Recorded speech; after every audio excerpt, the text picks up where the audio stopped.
Hello, this is Benny Bad. So today we are going to discuss about a really important topic which is kinetic energy বা গতিশক্তি।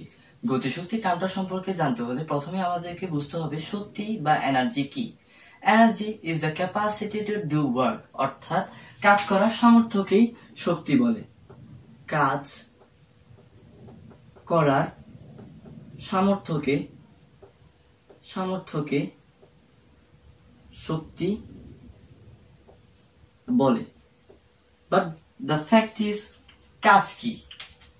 কাজ বা work is said to be done when a force is applied to an object and the object is moved in the direction of the applied force. অর্থাৎ সোজা বাংলা কথায় যদি বলি, আমরা m ভরের একটা বস্তুকে চিন্তা করে নিই, সেটাকে আমরা f পরিমাণ বল প্রয়োগ করে s পরিমাণ ডিসপ্লেসমেন্ট ঘটাই, তাহলে কাজ দ্বারাই হচ্ছে এই প্রযুক্ত বল এবং তার সরণের গুণফলের উপাংশ। কাজকে আমরা রিপ্রেজেন্ট করি W দ্বারা। W is equal to Fs। এই কাজ যদি বুঝে থাকি, গতিশক্তি টার্মটা বোঝা খুবই ইজি।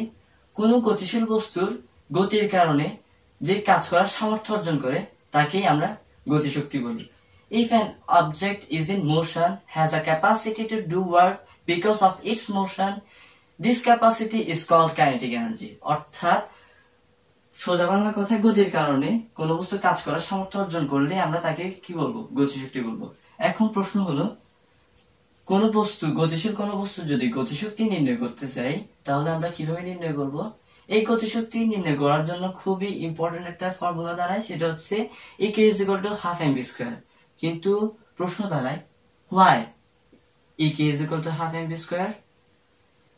দেন আমরা আবার একটা এক্সাম্পলের মাধ্যমে বুঝাই। ধরলাম m ভরের একটা বস্তু স্থির অবস্থানে আছে, অর্থাৎ আদিবেগ 0। তখন তুমি এসে একটা f বল প্রয়োগ করলা। f বল প্রয়োগ করলে কি হবে? কমন সেন্সের ব্যাপার, বস্তুটা একটা গতি অর্জন করবে বা বস্তুটা একটা সরণ ঘটবে বা ডিসপ্লেসমেন্ট হবে।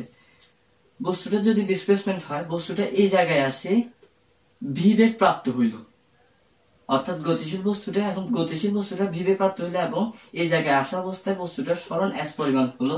তাহলে আমরা কাজের সূত্র অনুসারে আমরা কি পাই? W is equal to Fs। And আমরা আরেকটা জিনিস জানি, নিউটনের গতির দ্বিতীয় সূত্র হচ্ছে জানি কি? F is equal to ma, অর্থাৎ বল is equal to ভর ইনটু ত্বরণ। এন্ড গতির তৃতীয় সমীকরণ থেকে আমরা জানি v² is equal to u² plus 2as।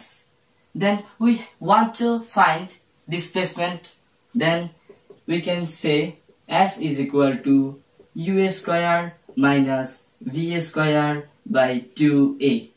Am I right? It is. Then let's derive this formula. Y is equal to half mv². Then f is equal to কি জানি আমরা?